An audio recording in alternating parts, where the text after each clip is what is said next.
Silver Creek, Wyoming Territory, 1875. The auction block stood like a gallows in the dusty town square, casting long shadows in the late afternoon sun. Beatrice Evans kept her eyes fixed on the weathered wooden planks beneath her feet, refusing to meet the jeering gazes of the crowd that had gathered for the spectacle. The iron shackles bit into her wrists, their weight a constant reminder of how far she had fallen. Next up, gentlemen, a mail-order bride gone unclaimed. The auctioneer's voice boomed across the square. Pretty little thing from Boston. Reading, writing, and all those fancy Eastern manners. Starting bid at $50. Laughter rippled through the crowd as men elbowed each other and made crude remarks. Beatrice felt her cheeks burn with shame beneath the curtain of her honey-blonde hair.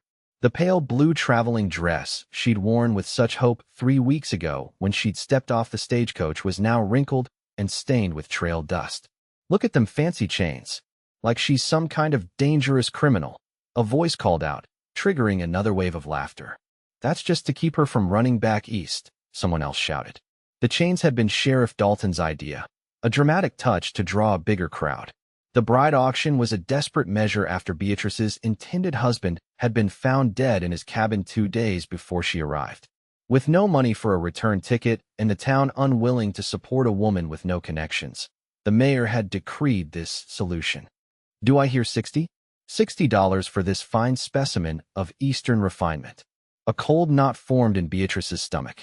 She was being sold like livestock, her future to be determined by whoever placed the highest bid.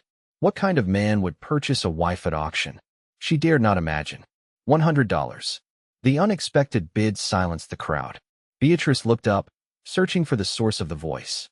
At the edge of the crowd stood a man unlike the others. Tall and broad-shouldered, he wore a simple white shirt beneath a leather vest, with a gun belt slung low on his hips. His expression was serious beneath the brim of his hat, which he removed as her gaze met his, revealing thick chestnut hair that caught the sunlight. He couldn't have been more than 25, with a clean-shaven face that looked out of place among the bearded miners and weathered cowboys.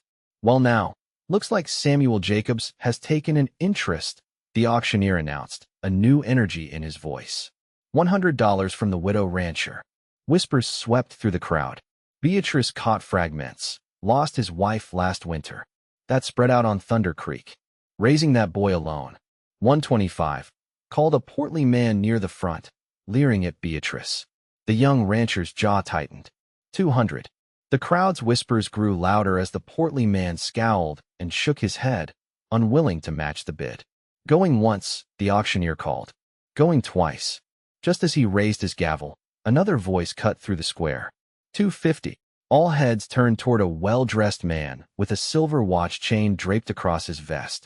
Beatrice recognized him as Edwin Mercer, owner of the town's largest saloon.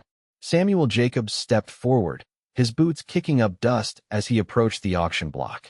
For a moment, he looked directly at Beatrice, his eyes a striking shade of green that reminded her of the Boston Common in spring. $300. He said quietly, but with a firmness that silenced the crowd. Mercer's eyes narrowed. What's a rancher want with a fancy Eastern girl? $375. The young rancher didn't flinch. $500. A collective gasp rose from the onlookers. $500 was a fortune in Silver Creek. Mercer hesitated, calculating, then spat on the ground. She's all yours, Jacobs. Probably more trouble than she's worth anyway. The auctioneer's gavel came down with a decisive crack. Sold. To Samuel Jacobs for $500. As the sheriff came forward to unlock her chains, Beatrice trembled. What had she gotten herself into? Who was this man who had just purchased her, and what did he want with her? Samuel Jacobs approached slowly, hat in hand. Up close, she could see the fine lines around his eyes, signs of squinting against the harsh Wyoming sun. When he spoke, his voice was low and gentle, meant only for her ears. My son needs you, he said simply. And I reckon you could use a safe place right about now. Before she could respond, a small figure darted through the dispersing crowd and crashed into Samuel's legs. A boy of about 5 years old, with the same chestnut hair and green eyes as his father, looked up at Beatrice with undisguised curiosity. Is she coming home with us, Pa? The child asked, his voice carrying clearly across the now quiet square. Samuel rested a hand on his son's shoulder. This is Thomas. And yes, if Miss Evans is agreeable, she'll be coming to Thunder Creek Ranch." The remaining onlookers had fallen silent, the mockery fading from their expressions as they witnessed this unexpected family tableau. Beatrice found her voice at last. "You spent $500 for a governess?" The faintest smile touched Samuel's lips. "For a second chance. For both of us." He offered his arm. "Shall we?" With the sun setting over the distant mountains and the weight of the chains finally gone from her wrists, Beatrice placed her hand on his offered arm. She had no idea what awaited her at Thunder Creek Ranch, but anything was better than the humiliation of the auction block. As they walked toward a waiting wagon at the edge of the square, little Thomas skipping ahead, Samuel leaned closer. "I'm sorry about the spectacle. No woman deserves to be treated that way." "Then why participate in it?" Beatrice asked, unable to keep a hint of bitterness from her voice. His green eyes met hers directly. "Some battles can't be won by fighting the system. Sometimes you have to work within it to save what matters." As they reached the wagon, Beatrice realized the entire town was watching their departure. The laughter had stopped, replaced by thoughtful expressions and whispered conversations. Whatever Samuel Jacobs had planned when he bid on her, it clearly wasn't what most had assumed. Thomas scrambled up onto the wagon seat and patted the space beside him. "You can sit by me, Miss Evans. Pa says you know stories from books. Is that true?" For the first time since arriving in Wyoming, Beatrice felt a genuine smile form on her lips. "Yes, that's true. I know many stories." As Samuel helped her onto the wagon, his hand strong and steady against hers, Beatrice couldn't help wondering what story she had just become part of and how it would end. The wagon rattled along the rutted trail leading away from Silver Creek, each mile putting welcome distance between Beatrice and the humiliation of the auction. Thomas chattered excitedly between them, peppering her with questions about Boston and trains and the ocean. "Thomas," Samuel said gently after the boy asked his 15th question without pausing for an answer, "Miss Evans has had a difficult day. Perhaps give her some peace for the journey." "It's all right," Beatrice said, finding comfort in the child's innocent curiosity. "I don't mind." Samuel glanced at her, a question in his eyes. "Most city folk find children's enthusiasm exhausting. I was a teacher in Boston," she explained. Before I decided to become a mail-order bride." She looked away, embarrassment coloring her cheeks. What must he think of a woman desperate enough to marry a stranger? "A teacher?" His eyebrows rose. "Well now, that explains a few things." "What things?" He clicked his tongue, urging the horses to maintain their pace as they began to climb a gentle slope. "Why you carry yourself the way you do. Why your speech is so precise. Why you didn't break down crying on that auction block when most would have." His observation startled her. "You noticed all that?" "I notice most things, Miss Evans." His gaze remained fixed on the trail ahead. "It's necessary when you're responsible for a ranch and a child." Beatrice studied his profile against the darkening sky. Despite his youth, there was a gravity to Samuel Jacobs that spoke of responsibilities shouldered too early. His hands held the reins with the casual confidence of someone who had spent his life working with horses, but the skin was smoother than most ranchers. He hadn't been doing this all his life. "How long have you had Thunder Creek Ranch?" she asked. 2 years, he answered. "Inherited it when my father passed. Before that, I was studying law in Denver." The revelation surprised her. "You were going to be a lawyer?" A flicker of something, regret, perhaps, crossed his features.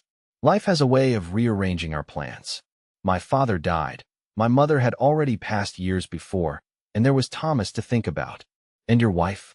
The question slipped out before she could stop herself. Samuel's hands tightened almost imperceptibly on the reins. "Caroline died last winter. Pneumonia." "I'm so sorry," Beatrice said softly. "The people in town mentioned you were a widower." Thomas, who had been uncharacteristically quiet during this exchange, suddenly spoke up. "Ma's with the angels now. That's what Pa says. But he gets awful lonely without her." Samuel cleared his throat. "That's enough, Thomas." The boy subsided, but not before adding, "That's why we need Miss Evans. Pa said so." An uncomfortable silence fell over the wagon. Beatrice stared at her hands folded in her lap, unsure how to respond. What exactly did Samuel Jacobs expect from her? He had mentioned his son needing her, but now the boy's innocent words suggested something more. "We're almost home," Samuel said, breaking the silence as they crested a hill. Beatrice gasped as Thunder Creek Ranch came into view. The setting sun bathed the valley in golden light, illuminating a sturdy two-story house with a wide porch, several outbuildings, and a large barn. A creek sparkled along one side of the property, and beyond stretched pastures where cattle grazed. It was nothing like the crude cabin she had expected. "It's beautiful," she breathed. Samuel's expression softened with pride. "My grandfather built the main house. My father added the north wing. Every generation of Jacob's men has left their mark on this land." As they approached, a tall figure emerged from the barn. The man waved, then disappeared back inside. "That's Oliver," Samuel explained. "Foreman. Been with the ranch since my father's time. There's also Mrs. Holloway, who comes 3 days a week from town to help with cooking and cleaning, and 4 hands who live in the bunkhouse." Beatrice tried to take it all in. This was no hardscrabble homestead, but a prosperous operation. Why would a man like Samuel Jacobs need to purchase a bride at auction? The wagon rolled to a stop in front of the house. Before Samuel could climb down, the front door burst open and an elderly woman appeared on the porch, wiping her hands on her apron. "About time you got back. Supper's getting cold, and—" She broke off, staring at Beatrice. "Samuel Jacobs, what have you done?" Samuel helped Thomas down, then offered his hand to Beatrice. "Mrs. Holloway, this is Miss Beatrice Evans. She'll be staying with us." The older woman's eyes widened. "Don't tell me you actually went through with that foolishness. Buying a woman at auction like she's a prize heifer?" Beatrice felt her face flame, but Samuel's response was calm. "Would you rather I left her to Mercer or one of those miners? You know what would have happened to her." Mrs. Holloway's expression softened slightly as she looked Beatrice up and down. "Well, she does look half-starved and proper exhausted. Come inside, girl. Whatever madness brought you here can wait until after you've had a hot meal and a bath." Grateful for the woman's practical approach, Beatrice followed her into the house, acutely aware of Samuel's presence behind her. The interior of the ranch house surprised her again. The furnishings were solid and well-made, with touches of refinement she hadn't expected. Books lining one wall, a piano in the corner, paintings hanging alongside mounted antlers. It was a home that blended frontier practicality with civilized comfort. Sit," Mrs. Holloway urged, directing her to a table already set for 3. She added a 4th place with efficient movements. "I'll dish up the stew." Thomas climbed into a chair, his eyes never leaving Beatrice. "Are you going to live with us forever?" he asked with a child's directness. "Thomas," Samuel warned as he hung his hat on a peg by the door. "But you said—" "That's enough," Samuel cut him off. "Let Miss Evans catch her breath before you start planning the rest of her life."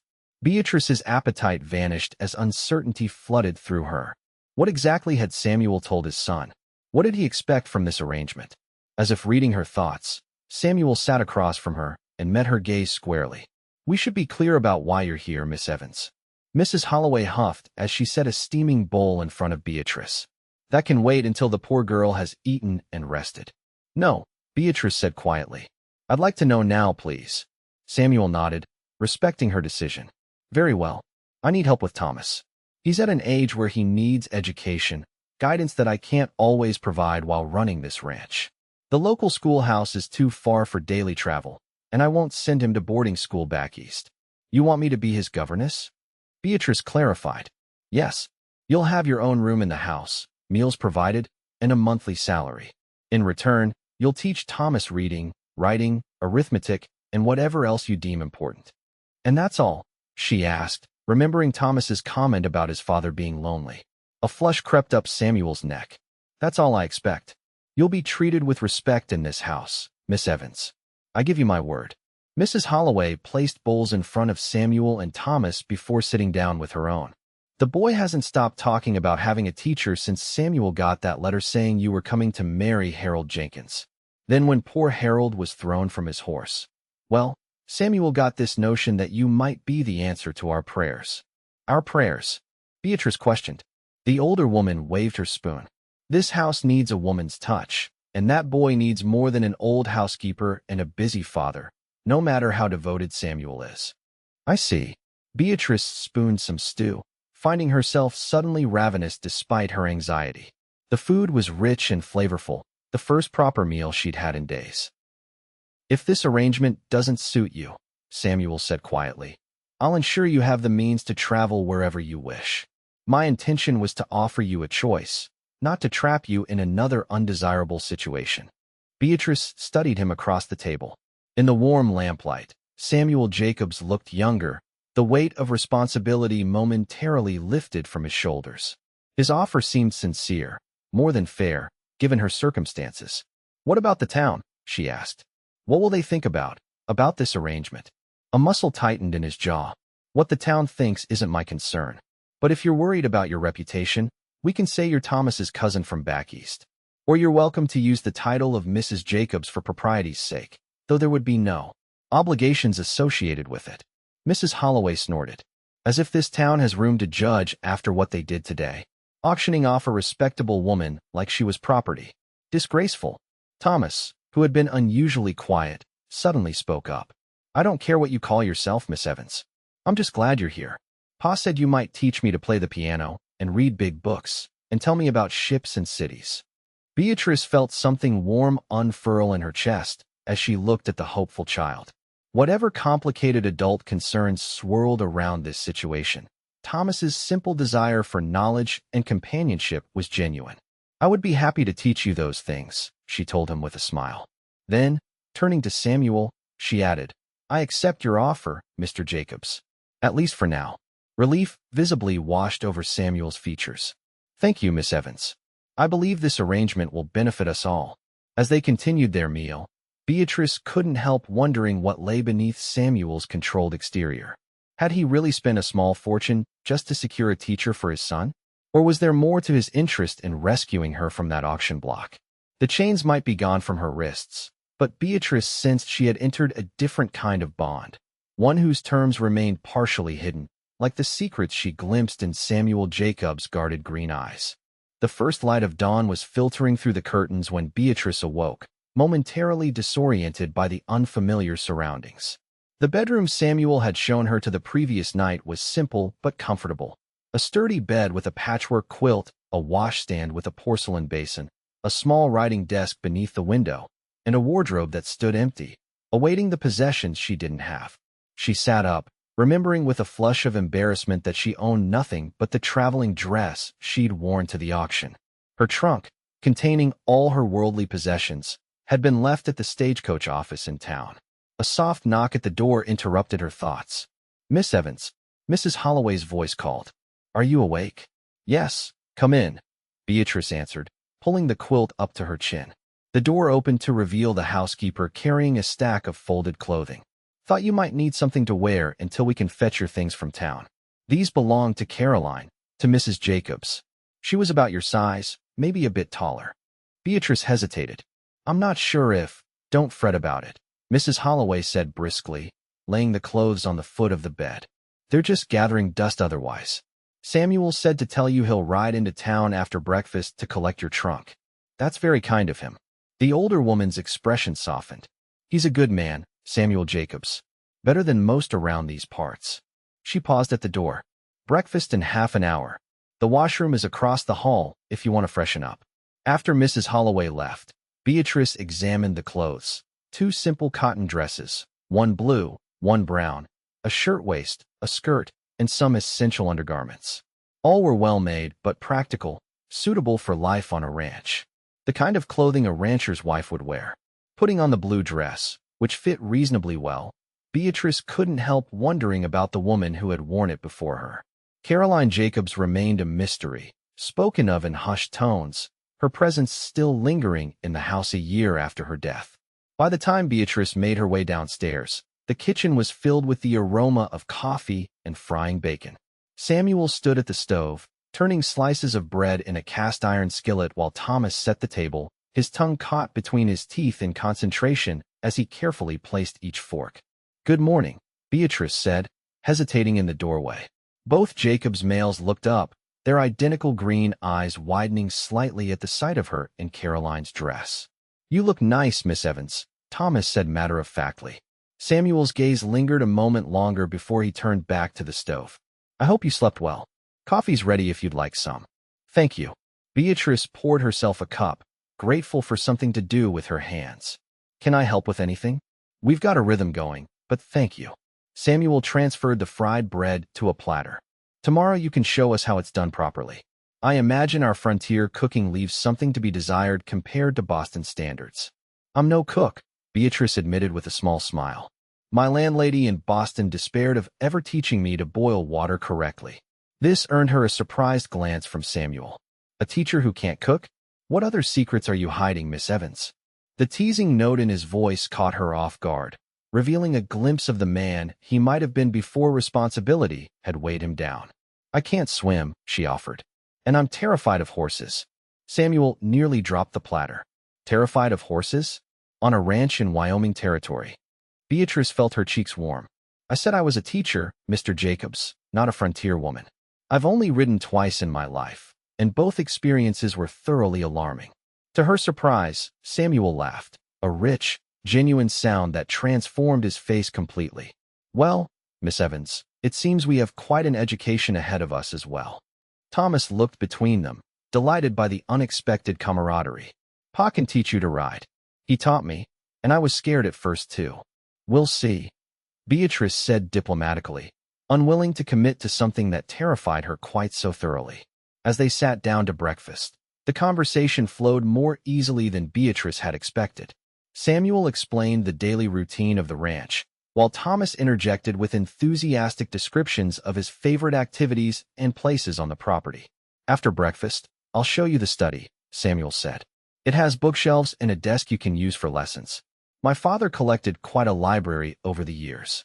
That sounds perfect, Beatrice replied, warming to the idea of having a dedicated teaching space. What has Thomas been learning so far? Mrs. Holloway taught me my letters, Thomas said proudly. And Pa helps me with numbers when he has time. But Pa says I need to learn history and geography and science too. Samuel's expression turned serious. I want more for Thomas than just ranching skills. The world is changing. He should have choices I didn't have. The wistfulness in his voice made Beatrice wonder again about the law studies he'd abandoned to return home. What dreams had Samuel Jacobs set aside to fulfill his obligations? I'll do my best to provide a thorough education, she promised. After breakfast, while Samuel prepared to ride into town, Beatrice and Thomas explored the study. The room was clearly Samuel's domain, a masculine space with a large desk facing the window, walls lined with bookshelves, and a comfortable leather chair beside a small fireplace. A framed map of Wyoming Territory hung on one wall, and a rifle rack stood in the corner. Pa does his accounts in here at night, Thomas explained, running his fingers along the spines of the books. Sometimes he reads to me, but he says some books are too grown up for me yet. Beatrice examined the collection, law books, histories, classics of literature, even some volumes of poetry. Not what she had expected from a frontier rancher. Your father has excellent taste in books, she commented. Thomas climbed onto the desk chair, swiveling it back and forth. Ma liked books too. She used to read to me every night. Pa tries, but he falls asleep sometimes. Does he? Beatrice smiled at the image of Samuel Jacobs nodding off over a bedtime story. Well, I promise I won't fall asleep when I read to you. The boy's expression brightened. Could we start today? With a real story?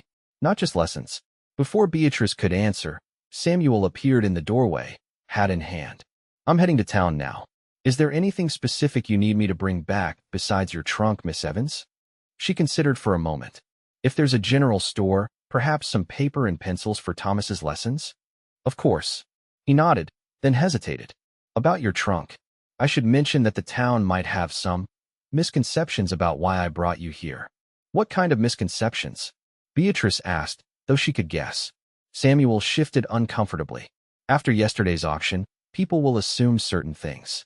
I want you to be prepared for gossip. Let them talk, she said with more confidence than she felt. I've survived worse than wagging tongues. Something flashed in Samuel's eyes. Respect, perhaps. Nevertheless, it might be easier if I use the name Mrs. Jacobs, as you suggested last night. Beatrice finished for him. He nodded, a flush creeping up his neck. Just for appearances. To protect your reputation. Thomas, who had been listening intently, spoke up. Does that mean Miss Evans is going to be my new ma? The question hung in the air between them, loaded with implications neither adult was prepared to address. Samuel cleared his throat. It means Miss Evans will be using our family name while she lives here and teaches you. That's all, son. The boy's face fell slightly. Oh, I should go, Samuel said, settling his hat on his head. I'll be back by midday. As his footsteps retreated down the hallway, Beatrice turned to find Thomas watching her with an intensity that belied his 5 years. Pa gets lonely at night, the boy said matter-of-factly. I hear him walking around after I'm supposed to be asleep. Beatrice wasn't sure how to respond to this revelation. Losing someone you love is very difficult, she said finally. It takes time to adjust. Thomas nodded solemnly. That's why he needs you. He just doesn't know it yet. Before Beatrice could question this startling statement, Mrs. Holloway appeared in the doorway. There you are? Thomas, Oliver needs help collecting eggs. Miss Evans, I could use an extra pair of hands with the washing if you're willing. As Thomas scampered off to the henhouse, Beatrice followed Mrs. Holloway to the back porch, where a large copper tub sat waiting.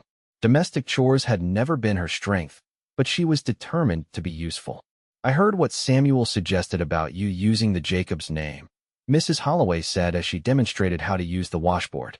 It's sensible, given the circumstances, though it'll cause talk either way. What kind of talk? Beatrice asked, plunging her hands into the soapy water. The older woman gave her a knowing look. Some will say he's dishonoring Caroline's memory. Others will say he's trying to get a wife without the commitment. The worst will suggest improper arrangements. Beatrice scrubbed at a shirt with more vigor than necessary. People always find something to gossip about. True enough. Mrs. Holloway added another garment to the tub. But you should know what you're walking into. Silver Creek isn't Boston. Reputations matter here, especially for women. And Samuel? Will this arrangement damage his standing? Mrs. Holloway chuckled. Samuel Jacobs could ride naked through town at high noon and still be respected. His family built half this county, and his beef feeds the other half. Besides, most think it's high time he found a new wife for himself and a mother for Thomas. Beatrice nearly dropped the washboard. But that's not what this is, isn't it? Mrs. Holloway raised an eyebrow. $500 is a steep price for just a governess, my dear. He said it was to save me from worse options, Beatrice protested. And I believe that was part of it.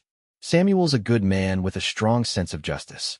But I've known him since he was Thomas's age, and he doesn't do anything without multiple reasons.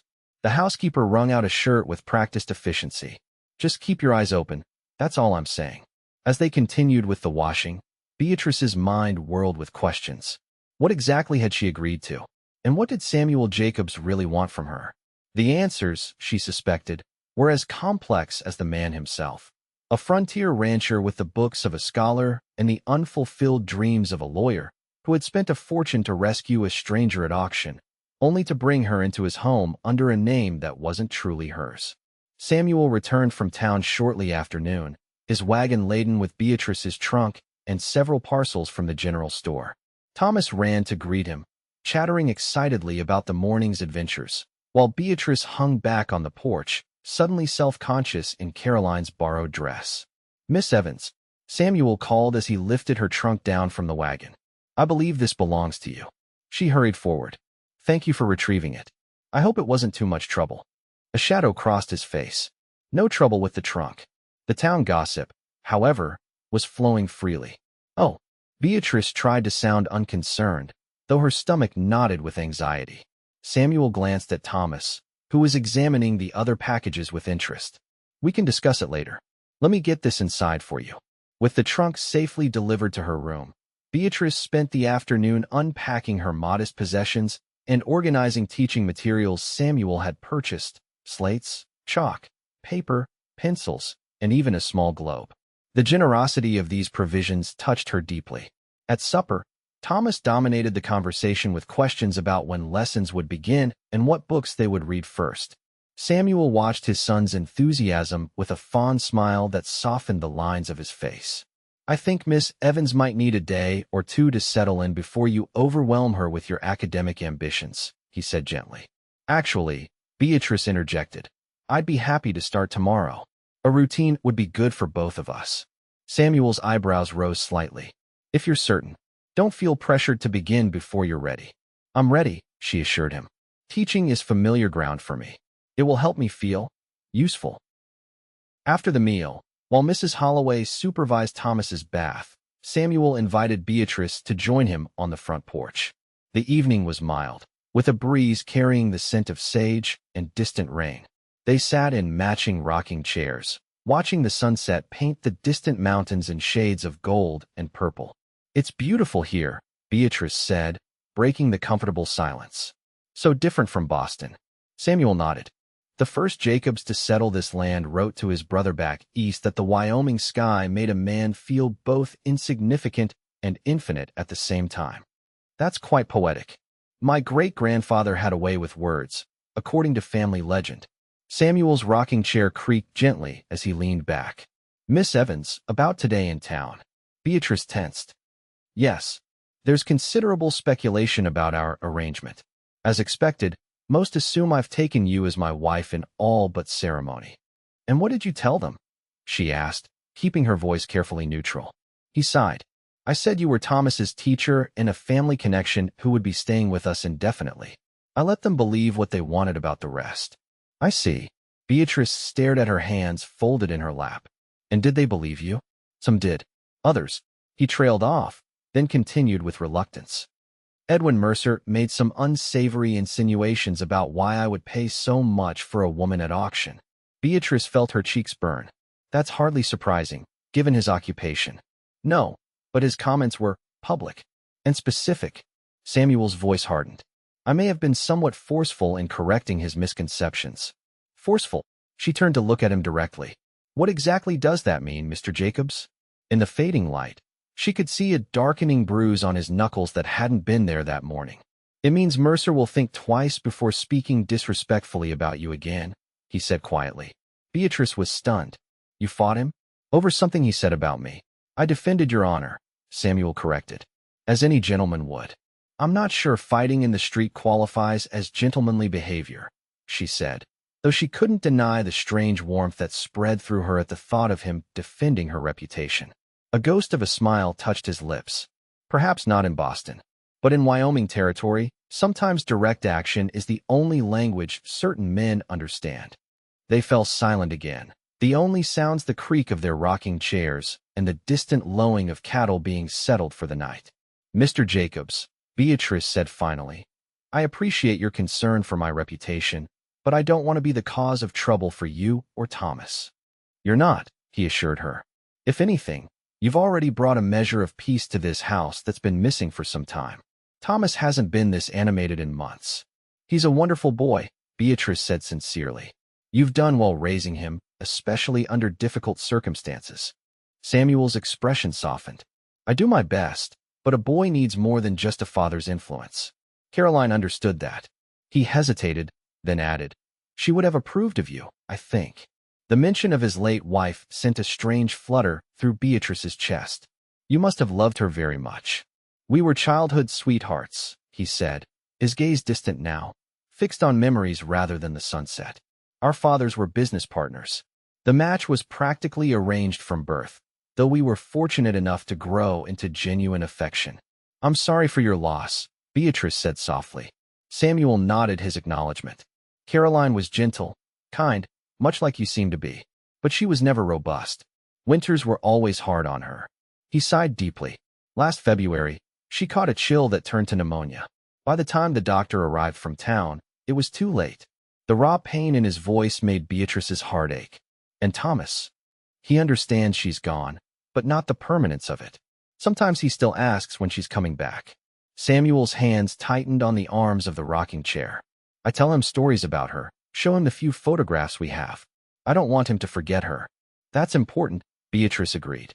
"Children need their memories preserved." Samuel turned to look at her directly, his expression unreadable in the gathering dusk. "What about you, Miss Evans? What memories are you preserving? You've shared very little about yourself." The question caught her off guard. "There's not much to tell. I was a teacher at a girls' school in Boston. When the school closed due to financial difficulties, I found myself without position or prospects. And that led you to become a mail-order bride." There was no judgment in his tone, only curiosity. Beatrice hesitated, unsure how much to reveal. "My parents died when I was 16. I had no family, no inheritance. Teaching was my only marketable skill, and positions are scarce." When I saw Mr. Jenkins' advertisement for a bride who could help educate his children from a previous marriage, it seemed like a practical solution. Was there no one in Boston? No suitor or potential husband? There was someone, once, she admitted. The son of the school's benefactor. He expressed interest, but when it became clear his family would never approve of a penniless teacher, he withdrew his attentions. Samuel's jaw tightened. Coward. The vehemence in his voice surprised her. It was for the best. I've always been too independent for most men's tastes. Too opinionated. Too educated. Too educated? Samuel repeated with a short laugh. What a ridiculous notion. Intelligence is an attribute to be valued, not suppressed. His words warmed something inside her that had grown cold during those final difficult months in Boston. Not everyone shares that view, Mr. Jacobs. Then everyone is a fool, he said simply. Before Beatrice could respond, Thomas's voice called from inside the house. Pa. Miss Evans. Mrs. Holloway says it's story time. Samuel stood, offering Beatrice his hand. Duty calls. Though I warn you, once you start reading to him, he'll never let you stop. As his warm fingers closed around hers, helping her from the rocking chair, Beatrice felt an unexpected connection. A moment of perfect understanding between two people who had both endured loss and disappointment, yet somehow retained the capacity for kindness. I don't mind, she said, looking up at him. Stories are how we make sense of the world. For a heartbeat, Samuel's gaze held hers, something unspoken passing between them. Then he released her hand and stepped back. After you, Miss Evans, he said, gesturing toward the door. Your first official duty as the teacher of Thunder Creek Ranch awaits. Days slipped into a comfortable routine at Thunder Creek Ranch. Each morning, Beatrice conducted lessons for Thomas in the study, covering reading, writing, arithmetic, and the rudiments of history and science. The boy proved to be an eager student with a quick mind, absorbing knowledge like parched earth soaking up rain. In the afternoons, while Thomas helped with age-appropriate chores around the ranch, Beatrice assisted Mrs. Holloway with household tasks, gradually improving her domestic skills. The evenings were spent in family activities, reading aloud, simple games, or just conversation around the fireplace. Samuel was often busy with ranch work, riding out at dawn and returning for dinner tired but satisfied with the day's accomplishments. Still, he made time to review Thomas's progress and occasionally joined their lessons when a particular topic interested him. 2 weeks after her arrival, Beatrice was helping Thomas practice his penmanship when Samuel appeared in the study doorway, his expression unusually serious. Thomas, go help Oliver in the barn for a while, he said. I need to speak with Miss Evans. The boy looked between them curiously but obeyed without question, gathering his slate and chalk. Once they were alone, Samuel closed the door and turned to Beatrice. We've been invited to the harvest social in town this Saturday.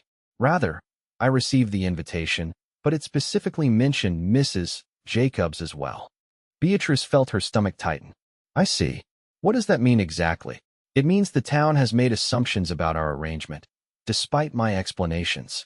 He ran a hand through his hair, a gesture she had come to recognize as a sign of frustration. I can decline, of course.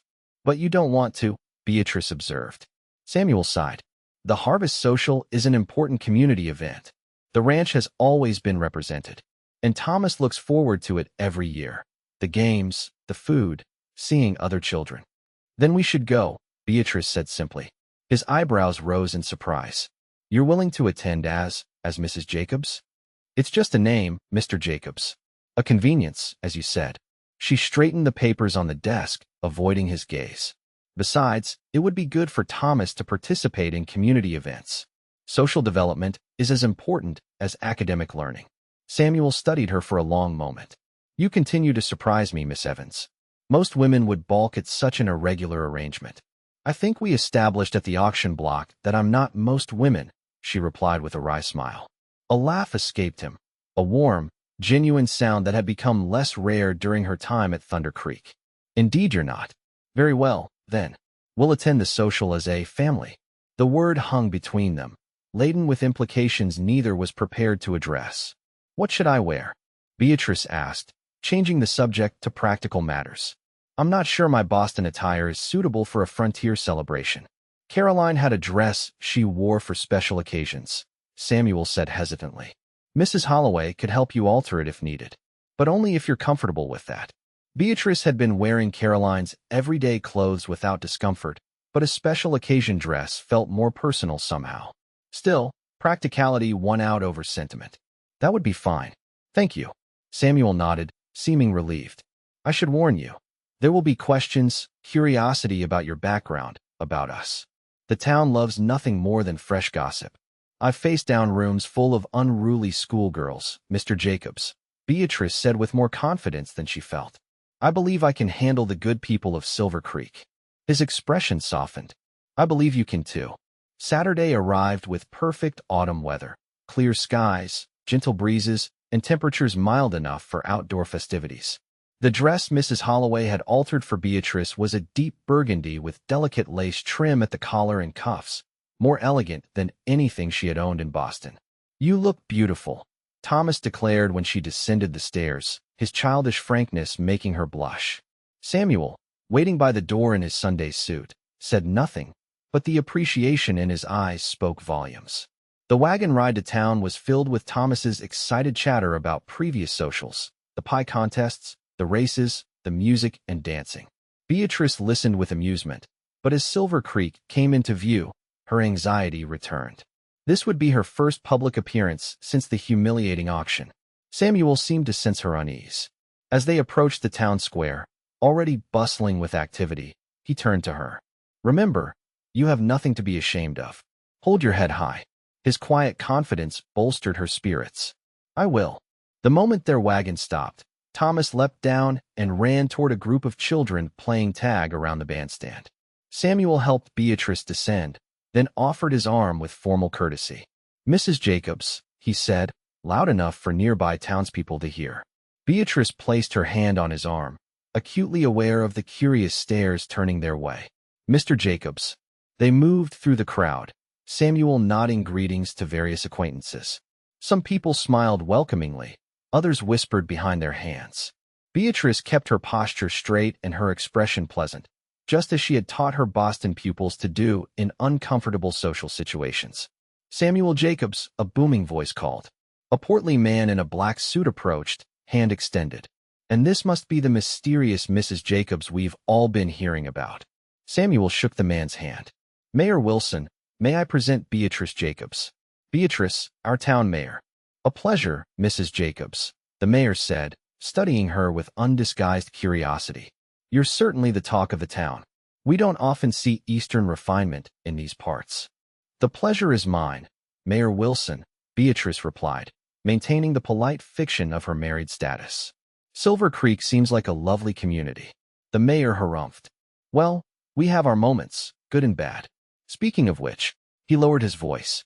I want to apologize for that unfortunate business with the auction. Sheriff Dalton overstepped his authority there. If I'd been in town rather than at the territorial meeting, it never would have happened. Beatrice felt Samuel tense beside her, but kept her own expression neutral. It's in the past now, Mayor. Though perhaps the town might reconsider such methods in the future, for the sake of its reputation, if nothing else. Mayor Wilson's bushy eyebrows rose at her diplomatic but pointed response. Indeed, indeed. Well said, Mrs. Jacobs. He turned to Samuel. You found yourself a wife with both beauty and brains, Jacobs. Well done. After the mayor moved on, Beatrice and Samuel continued their circuit of the social. They sampled pies at the baking contest, applauded the children's sack races, which Thomas won handily, and made polite conversation with various townspeople. Throughout it all, Samuel remained at her side, a steady, reassuring presence. Samuel.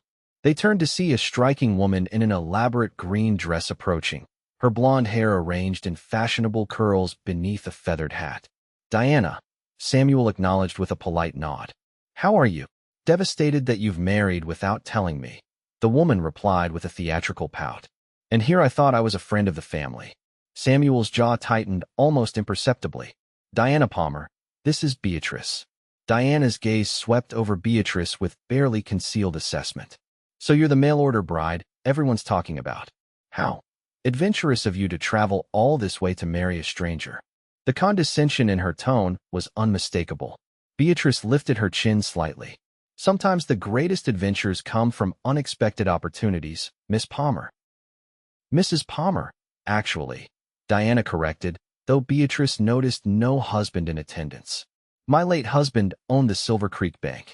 Now I run it. She turned her attention back to Samuel.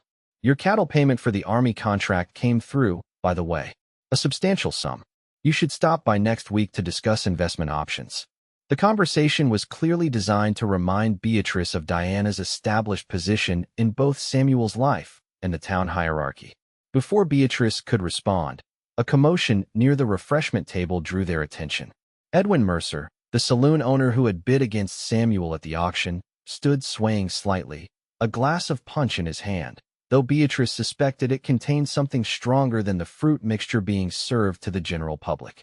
Well, if it isn't the happy couple, he called loudly as he spotted them. The rancher and his purchased bride. A hush fell over the nearby crowd.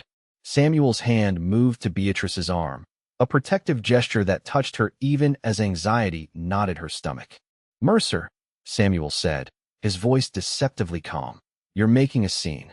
The saloon owner sneered. Just stating facts, Jacobs. Everyone here saw you buy her at auction. $500. Must be something special about her to command that price. Diana Palmer made a small noise of outrage beside them. Whether at Mercer's crudeness or the revelation of the sum Samuel had paid, Beatrice couldn't tell. Apologize to the lady, Samuel said, each word precise and controlled. Mercer laughed. Lady? Is that what we're calling? He never finished the sentence. Samuel moved with surprising speed for a man his size, closing the distance between them in 2 strides. His fist connected with Mercer's jaw, sending the saloon owner sprawling into the refreshment table, which collapsed under his weight in a spectacular crash of punch bowls and pie plates. Gasps and scattered applause rose from the onlookers. Beatrice stood frozen, torn between horror at the public spectacle and a shameful thrill at Samuel's fierce defense. Pa! Thomas came running through the crowd, his eyes wide with excitement. Did you see? Mr. Mercer fell into the pies. Samuel knelt to his son's level, his voice steady despite the tension still visible in his shoulders. I saw. But fighting isn't something to celebrate, Thomas. I lost my temper, and that's never right, even when someone is being disrespectful. The boy's expression grew serious as he processed this. But you were protecting Ma. That's different, isn't it? The slip caught them both off guard. Beatrice felt her cheeks burn as curious murmurs rippled through the crowd, still watching the scene unfold. Samuel rose, placing a hand on Thomas's shoulder. Let's discuss this at home. I think we've had enough excitement for one day. As they made their way back to the wagon, Beatrice could feel the weight of the town's stares on her back. What had begun as an attempt at normal social integration had ended in public spectacle and violence. The ride home was silent except for Thomas's occasional comments about the races he'd won and the friends he'd played with. Samuel's knuckles were white on the reins, his profile rigid as he stared at the road ahead. When they reached Thunder Creek, Mrs. Holloway took one look at their expressions and whisked Thomas away for supper preparation, leaving Beatrice and Samuel alone on the porch. I apologize, he said stiffly. I should have controlled myself better. Beatrice studied his tense features in the fading light. Why did you do it? You knew what people would say, what they would think. Why make it worse with a public confrontation? Samuel's gaze finally met hers, the green of his eyes darkened by emotion. Because no one speaks about my family that way, not even when the connection is unconventional. Is that what I am? Family. The question slipped out before she could stop it. For a long moment, Samuel was silent, seeming to weigh his words carefully. You've become important to Thomas, to this household. What happened today? I'm not proud of it, but I would do it again to defend your honor. Beatrice felt a confusing mixture of gratitude and frustration. I appreciate the sentiment, but I've been defending my own honor for years, Mr. Jacobs. What concerns me more is how this affects Thomas. He saw his father resort to violence today. Samuel winced. You're right. I set a poor example. You also showed him that you value respect and decency, especially toward women, Beatrice countered, surprising herself with the defense. There are worse lessons. A ghost of a smile touched his lips. Are you always this diplomatic, Miss Evans? Or only when soothing the conscience of foolish men who start fights at community socials? The tension between them eased slightly as Beatrice returned his small smile. Only for those who pay $500 for the privilege of my diplomacy, Mr. Jacobs. His laughter broke the remaining strain, a warm sound in the gathering dusk. Come inside. Mrs. Holloway will be waiting with supper, and I suspect we both could use a quiet evening after today's excitement. As they entered the house together, Beatrice couldn't help reflecting on the day's events. The town now undoubtedly believed she and Samuel were truly married, or at least engaged in a relationship that went beyond employer and governess. What troubled her was not this misconception, but her own increasing confusion about what she wanted their relationship to be. The boundaries she had carefully maintained were beginning to blur, and Beatrice wasn't sure whether to reinforce them or let them dissolve entirely. The aftermath of the harvest social rippled through life at Thunder Creek Ranch in unexpected ways. Thomas, impressed by his father's defense of Beatrice, despite Samuel's careful explanation about the wrongness of fighting, began referring to her as Ma with increasing frequency. Neither Beatrice nor Samuel knew quite how to correct this without confusing the boy further, so the appellation stuck, creating a strange intimacy that neither adult acknowledged directly. Samuel, for his part, seemed both more attentive and more distant, seeking Beatrice's company in the evenings, but careful to maintain proper conversational topics, as if drawing a line between their public pretense and private reality. A week after the social, Beatrice was helping Mrs. Holloway preserve the last of the garden's vegetables when the housekeeper broached the subject that had been hovering unspoken in the air. "The boy's attached to you," she said matter-of-factly, slicing carrots with practiced efficiency. "Calls you Ma now, I notice." Beatrice focused on filling jars with brine, avoiding the older woman's shrewd gaze. "I've tried to gently correct him, but it feels right to him," Mrs. Holloway finished. "And maybe to you too." The question hung in the air, demanding honesty Beatrice wasn't sure she was ready to give. "I care for Thomas deeply. That doesn't mean I'm trying to replace Caroline. Of course not. No one could replace her." Mrs. Holloway's knife continued its steady rhythm against the cutting board. "But that boy needs a mother, and Samuel needs." She trailed off, but Beatrice couldn't let the thought go unfinished. "What does Samuel need, Mrs. Holloway?" The housekeeper set down her knife and looked at Beatrice directly.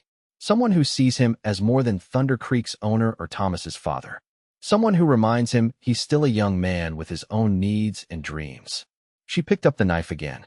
"I've watched him these past weeks. He smiles more when you're in the room." Beatrice felt her cheeks warm. "You're mistaken. Mr. Jacobs values me as Thomas's teacher, nothing more." Mrs. Holloway snorted. "Is that why he rode 15 miles to the Henderson place yesterday to borrow books he thought might interest you? Or why he's been working on that special project in the barn every evening this week?" "Special project?" Beatrice asked, curiosity overriding her embarrassment. The housekeeper's eyes twinkled. "Not my place to say, but if I were you, I'd ask him about it." Before Beatrice could press for more information, Thomas burst into the kitchen, his face alight with excitement. "Ma, Pa says a big storm is coming tonight. Can we make popcorn and tell ghost stories like last time?" The casual way he included her in this family tradition, the easy use of Ma, made Beatrice's heart twist with a bittersweet ache. She was growing to love this child who wasn't hers, in this home where she had no permanent place. "If your father says it's all right," she answered carefully. "He says to ask you," Thomas replied. "He's in the barn fixing something." Mrs. Holloway gave Beatrice a meaningful look over Thomas's head. "Perhaps you should go see what he's working on, while Thomas helps me finish these preserves." Curiosity piqued, Beatrice removed her apron and stepped out into the crisp autumn air. The sky to the west was darkening with approaching storm clouds, just as Samuel had predicted. She made her way across the yard to the barn, where the sound of hammering guided her to a small workshop area in the back. Samuel stood with his back to her, shirt sleeves rolled up to reveal muscular forearms as he worked on what appeared to be a wooden saddle. He was so absorbed in his task that he didn't notice her until she spoke. "Thomas says there's a storm coming." He turned, surprise giving way to a smile that transformed his serious features. "Miss Evans." "Yes, barometer's falling fast. We're in for a real Wyoming thunderstorm tonight." Beatrice approached to examine his handiwork. "What are you making?" A flush crept up Samuel's neck. "It's a side saddle. Old-fashioned, I know, but I thought you might be more comfortable learning to ride on one." especially given your admitted fear of horses. She stared at the carefully crafted piece, touched beyond words by the thoughtfulness of the gift. You made this for me? By hand. Samuel shrugged, seemingly embarrassed by her reaction. The ranch had an old one in storage that Caroline used occasionally. The leather was rotted, but the frame was sound. I've been restoring it. It's beautiful, Beatrice said softly, running her fingers along the polished wood. It's practical, he corrected, though pleasure at her appreciation showed in his eyes. If you're going to live on a ranch, you should be able to ride. Thunder Creek is too big to explore on foot. The implication that she would be staying long enough to explore all of Thunder Creek hung unspoken between them. Thomas asked about popcorn and ghost stories tonight. Beatrice said, changing the subject. He seems to think it's a family tradition during storms. Samuel's expression softened at the mention of his son. Caroline started it. She said the stories gave Thomas something to focus on besides the thunder. He hesitated. Would you mind continuing the tradition? Thomas seems to expect it, but if you're uncomfortable. I don't mind at all, Beatrice assured him. Though I should warn you, I know some truly frightening Boston ghost stories that might keep us all awake. Samuel's laugh was warm and genuine. I look forward to being terrified, Miss Evans. As they walked back to the house together, Samuel pointed out the approaching storm line on the horizon. Those clouds mean business. We might lose a few fence sections before morning. Will the animals be safe? Beatrice asked, thinking of the cattle she had gradually learned to appreciate during her time at Thunder Creek. Most of the herd is in the south pasture, away from the creek that might flood. The hands will move the rest before dark. He glanced at her with approval. You're thinking like a rancher already. The observation pleased her more than it should have. That evening, after a dinner of beef stew and fresh bread, they gathered in the main room as wind began to howl around the eaves. Samuel built up the fire while Thomas arranged blankets and pillows on the floor. Mrs. Holloway, who normally returned to her cottage near the bunkhouse after dinner, had decided to stay in the guest room due to the approaching storm. Popcorn's ready, Thomas announced, carrying in a large bowl of the treat that Samuel had prepared in the kitchen. Outside, the first rumble of thunder sounded, and rain began to patter against the windows. Thomas immediately looked to Beatrice. Story time now. She settled onto the floor beside him, accepting her new role in this family ritual with a mixture of pleasure and trepidation. Very well. Has anyone heard the tale of the Midnight Bride of Beacon Hill? As Beatrice wove her story of a ghostly woman who appeared to travelers on stormy nights, Thomas listened with wide-eyed fascination, while Samuel watched them both from his armchair, a curious expression on his face. Part contentment, part something deeper she couldn't quite identify. When lightning flashed particularly close, making the windows rattle, Thomas instinctively moved closer to Beatrice. Without thinking, she put her arm around him, continuing her story without missing a beat. The simple, maternal gesture felt natural, right? Later, when Thomas had finally fallen asleep despite his determination to stay awake for just one more story, Samuel carried him upstairs to bed. When he returned, he found Beatrice still sitting by the fire, lost in thought. You're good with him, Samuel said quietly, taking a seat in the armchair across from her. He responds to you in a way I haven't seen since Caroline. Beatrice gazed into the flames. He's a wonderful child. You've raised him well, considering the circumstances. I've done my best. Samuel leaned forward, elbows on his knees. But there are things a father can't provide, especially for a boy Thomas's age. He needs softness, patience, a different perspective. A mother. Beatrice supplied the words Samuel seemed reluctant to say. He nodded, his expression serious in the firelight. Yes, though I never intended for him to become so attached to you so quickly. His use of ma. I can speak to him about it, if it makes you uncomfortable. It doesn't make me uncomfortable, Beatrice admitted. It makes me afraid. Samuel's brow furrowed. Afraid? Of what? She met his gaze directly. Of caring too much. Of building a life here that isn't really mine to claim. Thomas calls me Ma. The town thinks I'm Mrs. Jacobs, and sometimes I forget myself that this is just an arrangement of convenience. The confession hung between them, more revealing than she had intended. Samuel was silent for a long moment, the only sounds the crackling of the fire and the storm raging outside. What if it could be more than that? He finally asked, his voice low but steady. Beatrice's heart skipped a beat. What do you mean? Samuel rose and moved to sit beside her on the small sofa, close enough that she could see the flecks of amber in his green eyes. I mean that these past weeks have shown me something I didn't expect to find again after Caroline. A sense of completeness. Balance. He ran a hand through his hair, searching for words. The ranch needs you. Thomas needs you. And I. He trailed off, but his gaze never left hers, communicating what he couldn't yet say aloud. Samuel, she whispered, using his given name for the first time. You barely know me. I know enough, he countered. I know you're kind, intelligent, principled. I know my son adores you. I know the sight of you teaching him or reading by the fire makes me feel hopeful. He took her hand, his touch gentle but sure. I'm not proposing marriage, Beatrice. Not yet. That would be premature. I'm simply asking if you might consider making your position here more permanent, with the possibility of something deeper developing between us in time.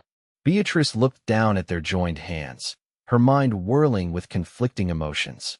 I came to Wyoming to marry a stranger, she said softly, and ended up auctioned in chains, only to be rescued by another stranger who may not be so strange to me anymore. A smile touched Samuel's lips. Life has a peculiar way of working out sometimes. Does it? She looked up at him. How do I know this isn't just gratitude on your part, or convenience? A ready-made mother for Thomas, a woman already installed in your home. Samuel's expression grew serious again. Those practical considerations exist, I won't deny it.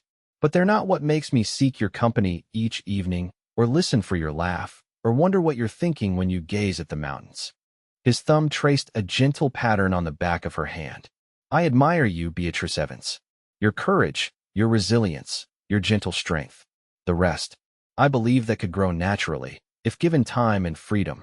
The sincerity in his voice touched something deep within her, a longing she had suppressed after too many disappointments, too many broken dreams. I admire you too, she admitted. More than I should, perhaps. Samuel's smile returned, lighting his eyes. Then we have somewhere to begin. Outside, the storm had begun to abate, the thunder now distant rumbles rather than house-shaking crashes. Inside, a different kind of storm was calming, the uncertainty that had swirled between them since that day at the auction block. I should go upstairs, Beatrice said reluctantly. It's late. Samuel released her hand, but remained close. Of course. We have time to figure this out, one day at a time. As she rose to leave, Beatrice paused, gathering her courage. Samuel? Yes. Thank you. For the side saddle. For everything. His expression softened. You're welcome, Beatrice. As she climbed the stairs to her room, Beatrice felt a curious lightness in her heart. Nothing had truly been resolved. Their situation remained as complicated as ever. But something had shifted between them, a door opening to possibilities neither had dared acknowledge before. In her room, she stood by the window watching the clouds break to reveal patches of starry sky. Thunder Creek stretched out before her, silvered by moonlight breaking through the dispersing storm clouds. For the first time since arriving in Wyoming Territory, Beatrice allowed herself to imagine a future here, not as a temporary arrangement, but as something real and lasting. A home, a family, perhaps even love, in time. The weeks following that stormy night brought subtle but significant changes to life at Thunder Creek Ranch. Samuel and Beatrice maintained a proper distance in their daily interactions, but there was a new awareness between them, a careful attentiveness that spoke of growing feelings neither was ready to fully express. True to his word, Samuel began teaching Beatrice to ride using the restored side saddle. Their lessons took place in the corral nearest the house, with Thomas often watching and cheering from the fence.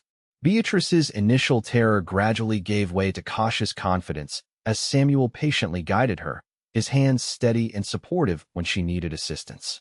You're a natural, he told her after she successfully navigated a complete circuit of the corral alone. Beatrice laughed, flushed with accomplishment. I think we both know that's not true, but I appreciate the encouragement. No, I mean it, Samuel insisted, walking beside the gentle mare he had selected for her training. You have good balance, and you're not afraid to make mistakes. That's half the battle with riding.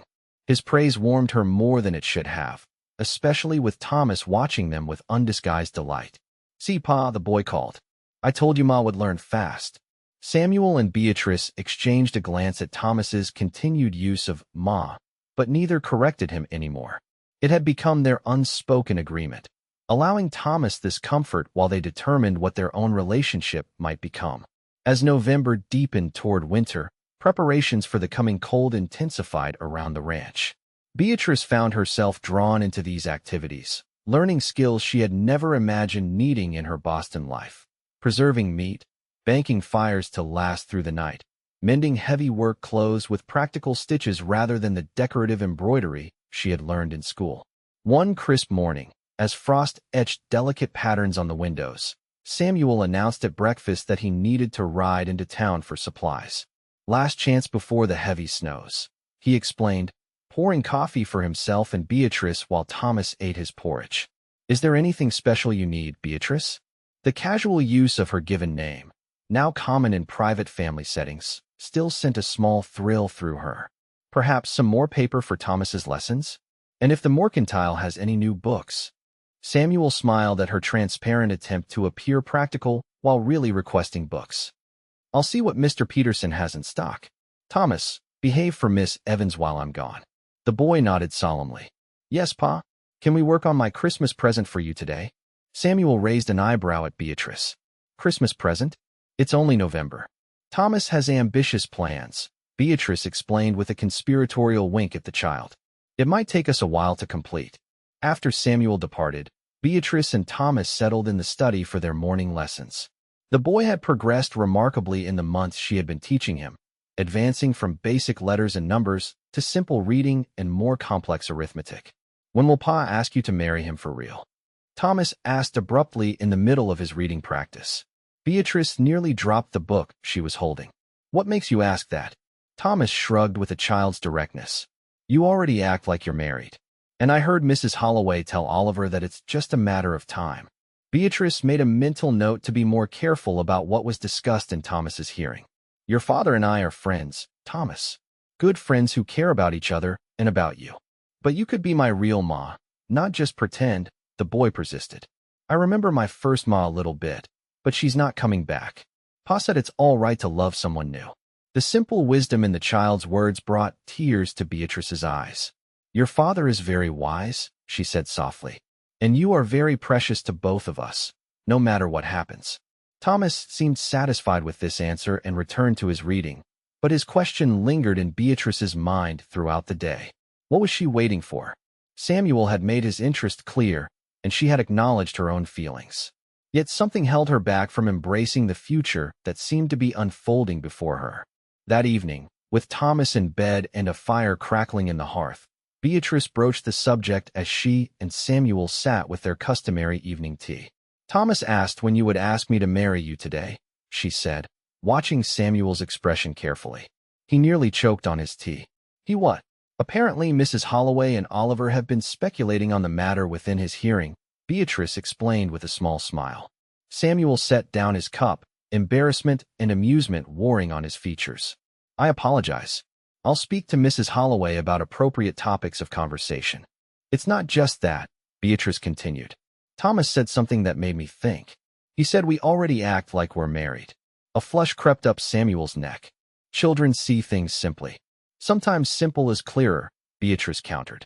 Samuel, we've been circling each other for weeks now. Ever since the storm. You said you weren't proposing yet, but we've never really discussed what that means or what we're waiting for.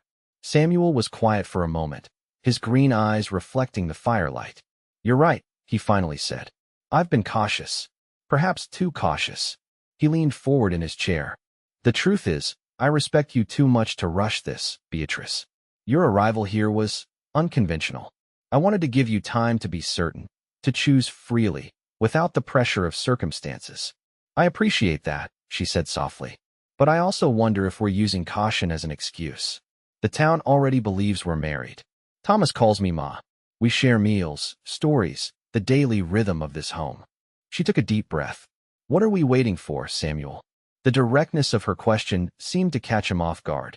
He rose from his chair and moved to the window, staring out at the darkness.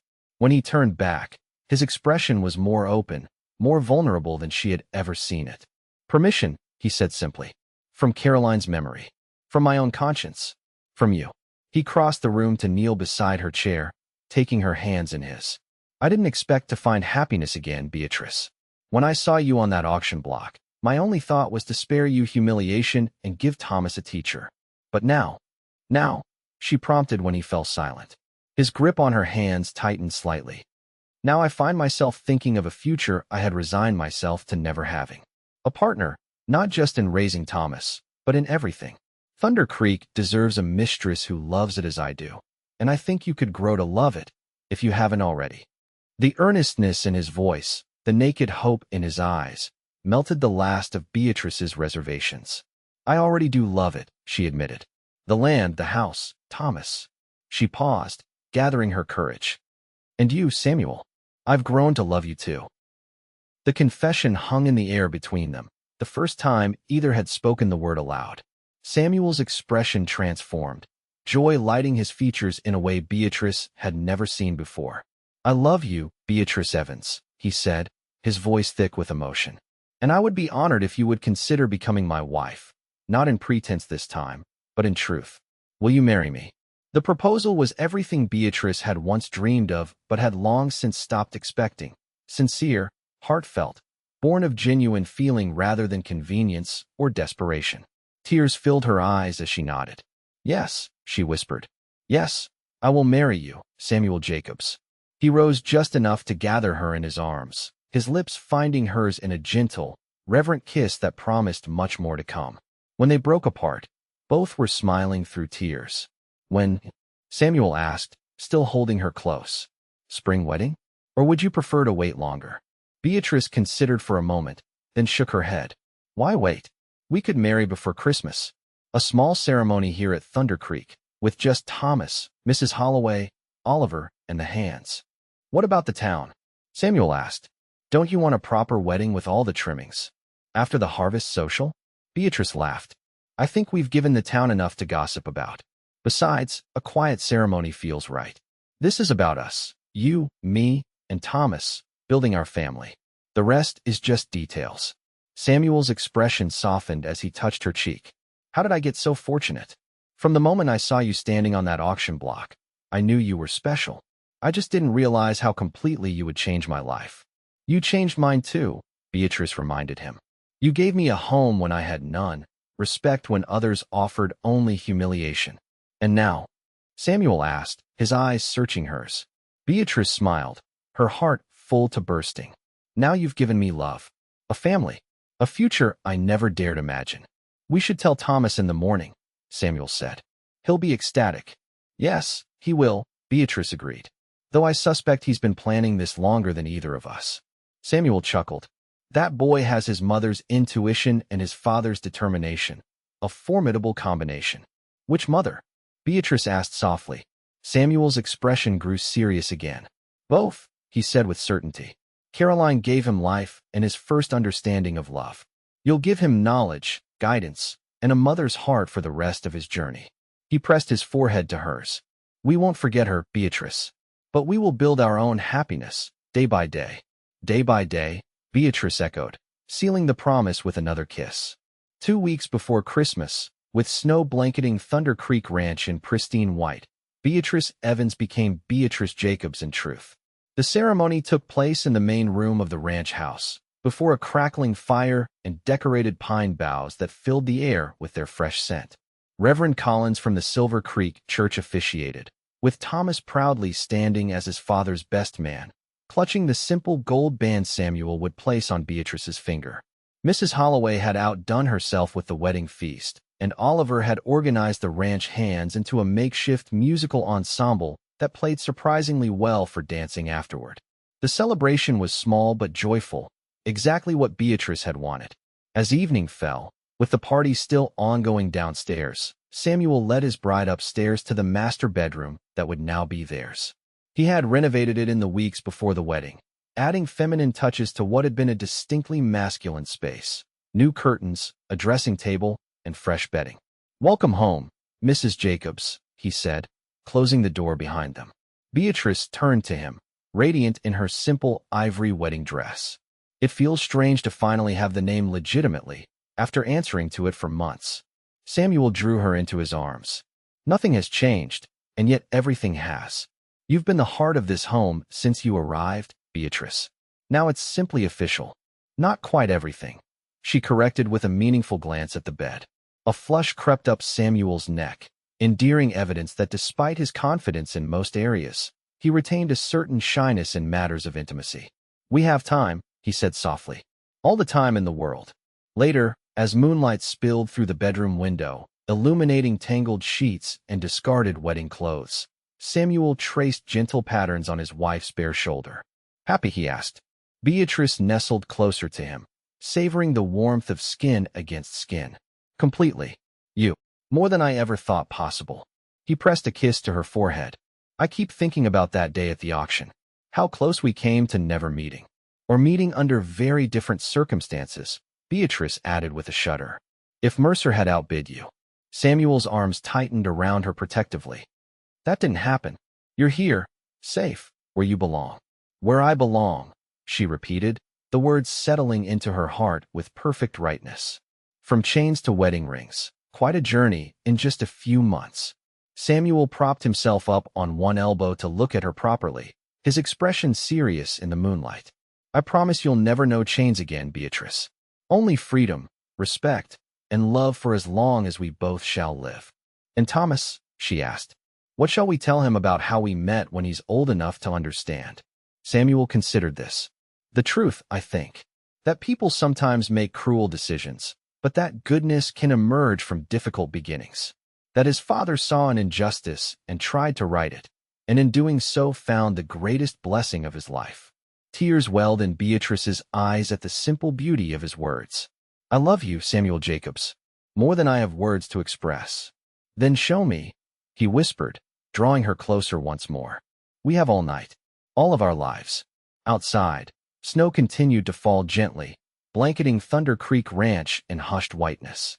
Inside, in the warmth of their bedroom, Samuel and Beatrice Jacobs created their own sanctuary of love, a love born from an unlikely beginning but grown strong through shared purpose, mutual respect, and the daily choice to build a life together, one day at a time. In the room across the hall, Thomas slept peacefully, secure in the knowledge that his family was now complete. His whispered prayer that night had been simple. Thank you for bringing Ma to us. Pa doesn't look sad anymore. And in the town of Silver Creek, where gossip had once swirled around the woman in chains on the auction block and the rancher who had paid a fortune to claim her, a different story was now told. A story of rescue, redemption, and love that had transformed not just two lives, but an entire family. They had laughed when the bride was auctioned in chains, until a lonely rancher said, "My son needs you." What none of them could have known was how much that rancher and his son would come to need her, or how completely she would come to love them in return.